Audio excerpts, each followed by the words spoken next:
మన ప్రభువును ప్రియరక్షకుడునైన యేసుక్రీస్తు శక్తిగల నామంలో మీ అందరికీ శుభములు. ప్రియమైన దేవుని బిడ్డలారా, మరి ఎలా ఉన్నారు?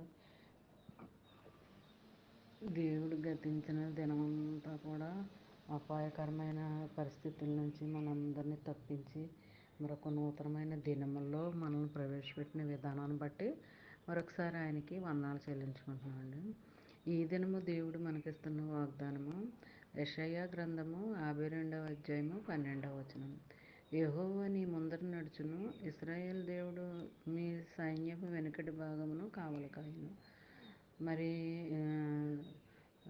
ఇందులో ఆదరణకరమైన మాటలు ఏంటంటే, దేవుడు అంటే నువ్వు ఎక్కడికి వెళ్ళినా, ఏ చోటుకి వెళ్ళినా, గాఢాంధకారపు లోయలో సంచరించినప్పటికీ అక్కడ నీ ముందు నడుస్తానని అంటున్నాడు. నీ వెనుక భాగంలో, నీ కుడి భాగంలో, ముందు వెనక అన్ని ప్రక్కల నేను ఆవరించి ఉంటాను, నీ చుట్టూ ఉంటాను, నీకు ఏ భయము ఉండదు.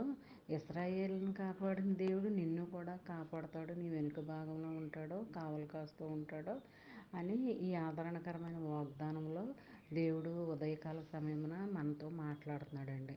మరి వాగ్దానాలు ఎప్పుడు కూడా జీవం గల వాగ్దానాలేనండి అవి. మరి ఒక వాగ్దానం, రెండు వాగ్దానాలు అలాగ వాగ్దానాలు ధ్యానించుకుంటూ మైండ్లో పెట్టుకుంటే, నీ ఖాళీ ఉన్న సమయంలో దాన్ని ధ్యానించుకుంటూ ఉంటే ఆ దినమంతా నీకు చాలా సంతోషం, మేలుకరంగా ఉంటుంది అనమాట అండి. మరి ఎప్పుడు కూడా మనము ఆయన తలంపుల్లో, ఆయన ఆలోచనలో నడుచుకుంటూ జీవిస్తూ ఉంటే మనకి, మన పిల్లలకి, మన కుటుంబ సభ్యులకి అందరికీ కూడా దీవెనకరంగా ఉంటుందండి. ఆ దీవెనలు ఎప్పుడు కూడా మన పైనే ఉంటుంది. ఒకసారి ఆశీర్వాదాలు ఇవ్వబడతానండి, అవి ఎప్పటికీ ఆగవండి. అలా అంచెలంచెలుగా మనం పొందుకుంటూనే ఉంటాం, అవి ఇవ్వబడుతూనే ఉంటాయి. అలాగ ఆశీర్వదింపబడుతూనే ఉంటాడండి దేవుడు. మరి నువ్వు నమ్మిన దేవుడు నిన్ను ఎప్పుడూ విడిచిపెట్టాడండి. ఏదో శోధన వస్తే ఏంటి ఇలాగ అయిపోయింది, దేవుడు నన్ను నా చెయ్యి విడిచిపెట్టేసాడా ఆయన మాత్రం అనుకోకూడదండి. ఏదైనా సరే మన మంచి కోసమే అనుకోవాలన్నమాట అండి.